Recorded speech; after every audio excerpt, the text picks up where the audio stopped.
So, Tal Hartuv, welcome in our show. Thank you for being here.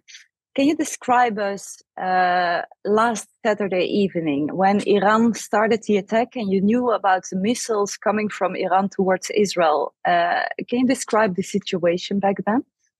Yes, so if we go back a few hours before, the previous 2 days, there's this so-called intelligence that Iran is going to attack Israel, right? So that's all we're talking about.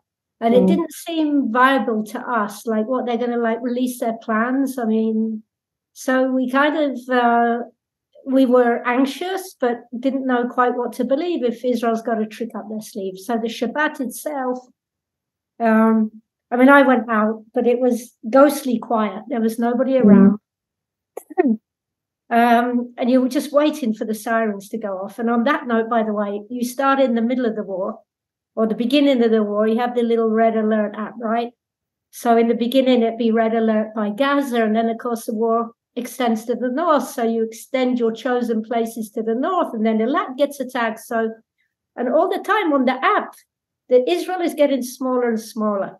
And then you heard that Iran fired the missiles toward Israel, but it would still take a few hours for them to arrive. So can you describe this period of time? Yeah, for sure. So Shabbat passes, all good.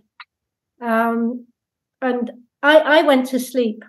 And I always have my phone on because of the red alert, and the phone went nuts.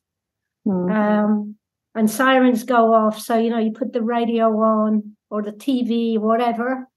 And there's this announcement. It was a visual. It's a graphic, and it had the number, if I remember, 520 ballistic missiles and rockets or whatever, drums on their way to Israel. And you rightly said, Sarah, we have a waiting time. I can't describe what everyone else thought because I'm not them. But I just remember looking at that image on the screen thinking, what the hell? Iran are actually attacking us. And you don't know if it's a nuclear warhead. And so we're talking about the middle of the night. And in my neighborhood, all the lights are on. You can hear people's TV. You can hear children crying. Babies are getting out of bed and the mothers are trying to calm the kids down. Dogs are barking. Then there's what do you call it? Like a line of phone calls, right? We all check on everyone else. WhatsApp's going, are you okay? Where are you? And then I'm doing the same to them. So you got one ear on the neighbors. You got one ear. This means you have 3 ears. One ear on the neighbor, one ear on the WhatsApp, and one ear on the news. Were you afraid back then? I wasn't afraid. I maybe because of what I've been through in the past. It's almost like you resolve yourself to it ending badly. I wasn't afraid. I felt very sad that this could be the end of Israel. I mean, we were thinking like nuclear. All right. We just didn't know. We thought this was really the apocalypse. And there were there was a couple of hours where it felt very apocalyptic. I'm not saying I wasn't afraid because I'm blasé, right? But it's like, what can I do? What can I do? Just make what did you do? Okay. I'm going to do something that I want to do if I'm going to die. So I got my paintbrushes out. I started painting a picture on the wall. I'm listening to the sirens. And then through the window, I can see these rockets going over Haifa. And then phone goes again. I got my paintbrush between my teeth, trying to calm the dogs down. I just wanted to die doing something I loved. But then, thank God, Israel was able to stop all the missiles, and there was only one wounded girl, and for the rest, there was no people that died. So thank God that went well. But what do you think, according to you, should be the response of Israel towards Iran now? Well, most people would be glad I'm not prime minister, right, or making these decisions. But let's just say it like this. Bibi has been going on about Iran being a threat for years. So first of all, I hope he shows some courage and does what needs to be done. Secondly, you can see a pattern. To answer your question, there's a pattern in this.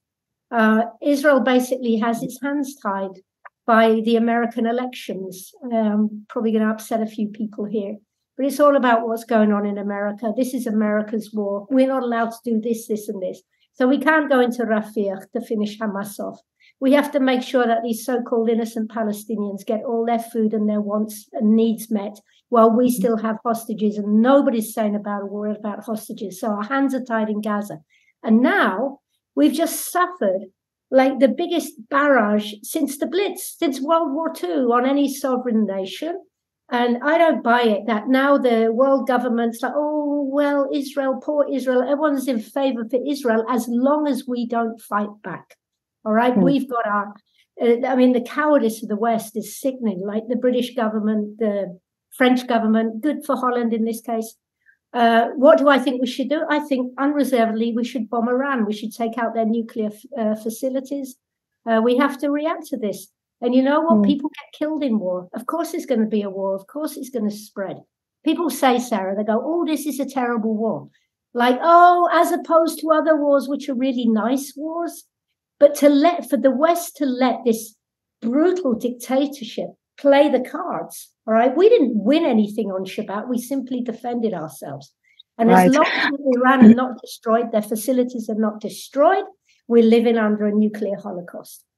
I have a final question for you, Tal, because many people in the Netherlands, in Belgium, wherever we have Christians supporting Israel, many thousands of people prayed for Israel. Did you feel these prayers on Saturday evening? When it had ended, yeah, absolutely. Not in the middle, because everyone's too hysterical. But when you see that there's over 500 missiles coming, and there were 3 strikes, you're right, one little girl got bad injured, and an army base got some damage. So, absolutely. I mean, there's even, just to put it down on a less sanctified level, on social media, you know, you have these memes of these rockets coming over, and then you have a hand coming from heaven crushing the memes.